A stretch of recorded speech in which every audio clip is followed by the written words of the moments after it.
And it's Rob Auty coming to the stage.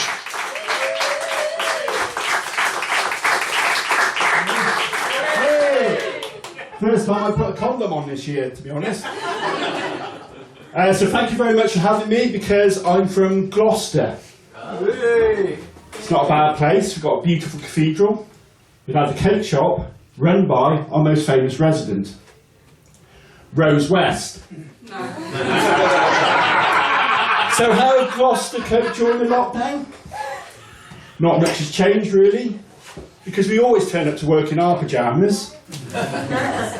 So about me, I'm 43 years old and I work...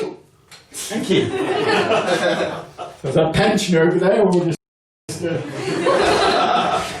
43 years old, and I work for the Gloucester County Council as a custodian. And this year, yeah, I didn't expect any round of applause. But this year, I've been classed as a key worker. No, don't cheer, it means you're all fucked. Because the reason I went for that job in the first place is because I'm unskilled and shit under pressure. And now this has caused me extra anxiety. The only reason I should be called a key worker is because I'm the custodian who keeps losing his keys. And as you may have gathered, I'm also single. I've even got turned down by Joe tonight, that's how bad it's got. And to be fair, I haven't got a lot going for me. I have a cold for 9 months of the year. 3 months I have hay fever, which isn't very helpful during a pandemic. I'm very uncomfortable around the opposite sex because of my erection. And as I said, I work for the Gloucester County Council as a custodian because I'm shit under pressure and have emotional outbursts over the smallest things. My erection. So this year's been a bit shit really, hasn't it? But we have had some good news. Donald Trump's recovered. Controversial, I know, but please bear with me, because he gives us entertainment. I mean, look at the presidential election debate. It's like the best reality TV show you've got.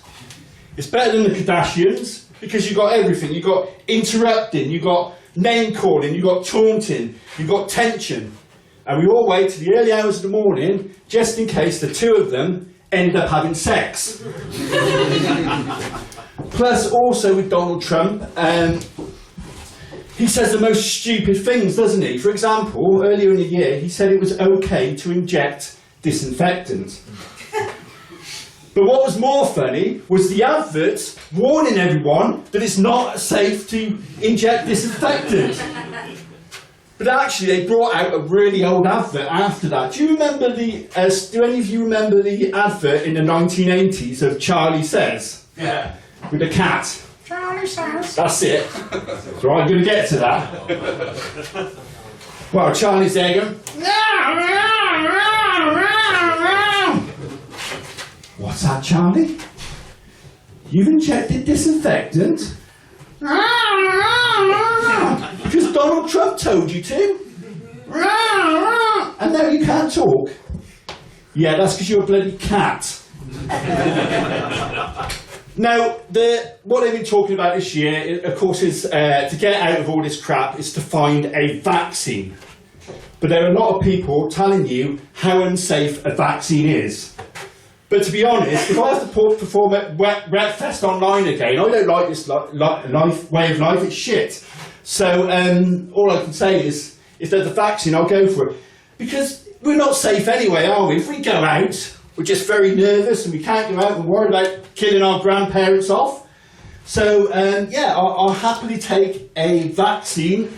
Also, when you're out with your friends, and it's your birthday, and your friend buys you a drink, you never once look at that drink that comes back steaming at the top.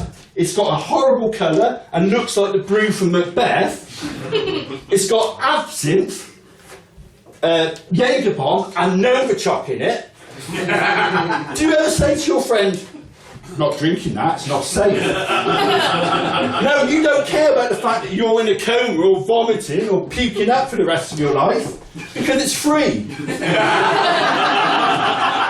But the other thing is, it's a scare stories, because the best scare story I see was apparently to find a vaccine for COVID, we're going to have to kill 1 billion sharks.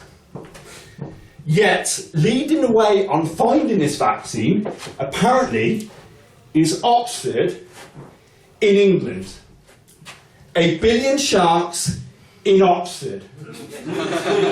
Because on boat race day, that's what happens, isn't it? You see them rowing down the Thames.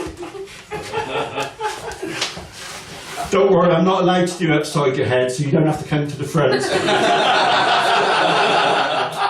They're rowing down the Thames, and I think what happened, it started off, it wasn't actually a race. Then one day, Oxford is there.